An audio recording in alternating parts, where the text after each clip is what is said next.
tal? Mi nombre es Omar Morales, pertenezco al Instituto Politécnico Nacional, soy de CIME Zacatenco en Ingeniería en Comunicaciones y Electrónica. En esta sesión vamos a realizar el análisis de un circuito transitorio por el método de nodos utilizando la transformada de Laplace. Vamos a resolverlo. Bueno, lo primero que tenemos que hacer es ver qué es lo que nos pide. Este es nuestro circuito propuesto y como podemos ver en el enunciado se nos pide calcular el voltaje en A y B para tiempos mayores que 0 utilizando transformada de Laplace. Lo primero que tenemos que hacer para resolver nuestro circuito es calcular las condiciones iniciales en el capacitor.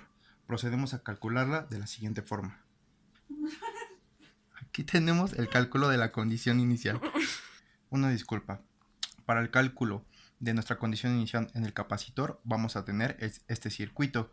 Lo primero que tenemos que hacer es colocar en circuito abierto donde teníamos el capacitor. De esta forma podemos despreciar este elemento resistivo. Sabemos también que los elementos que se encuentran en paralelo tienen el mismo voltaje. Así podemos determinar que el voltaje en la condición inicial, que es el voltaje del capacitor, va a ser el mismo al valor en este elemento resistivo. Entonces únicamente nos vamos a enfocar a calcular el voltaje en este elemento. ¿Cómo lo vamos a hacer? Por divisor de voltaje, que se aplica de la siguiente forma. Vamos a tener que el voltaje en este elemento va a ser igual a 100 volts, que es el valor de nuestra fuente, multiplicado por la resistencia equivalente de estos dos elementos. Esto lo vamos a dividir sobre el valor del elemento resistivo donde queremos calcular el voltaje y nos va a dar un valor igual a 25 volts. Este valor de 25 volts va a ser el valor de nuestra condición inicial. Posteriormente procedemos a calcular para tiempos iguales a 0. Ese se abre. Para tiempos mayores que 0, lo que tenemos que hacer es transformar el circuito al dominio de Laplace.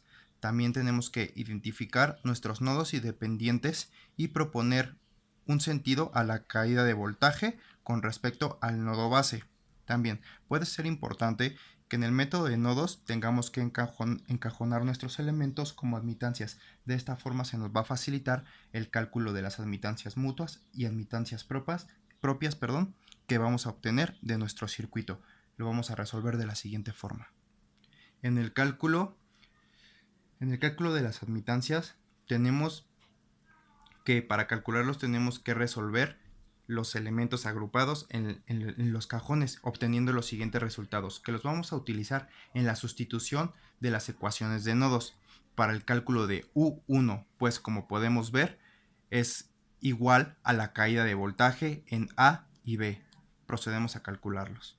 Vamos a sustituir el valor que calculamos en las admitancias en nuestras ecuaciones de nodos, enfocándonos únicamente en el cálculo de U1. ¿Por qué de U1? Pues sabemos que el voltaje en AB de S es igual a U1. Vamos ya operando algebraicamente, vamos a llegar a este resultado.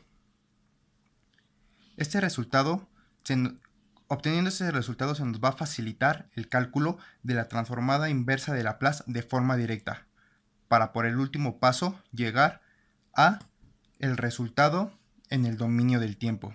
De esta forma vamos a concluir la sesión de hoy, que fue el análisis de un circuito transitorio en el dominio de Laplace por el método de nodos. Espero que haya sido de su agrado y muchísimas gracias por su atención.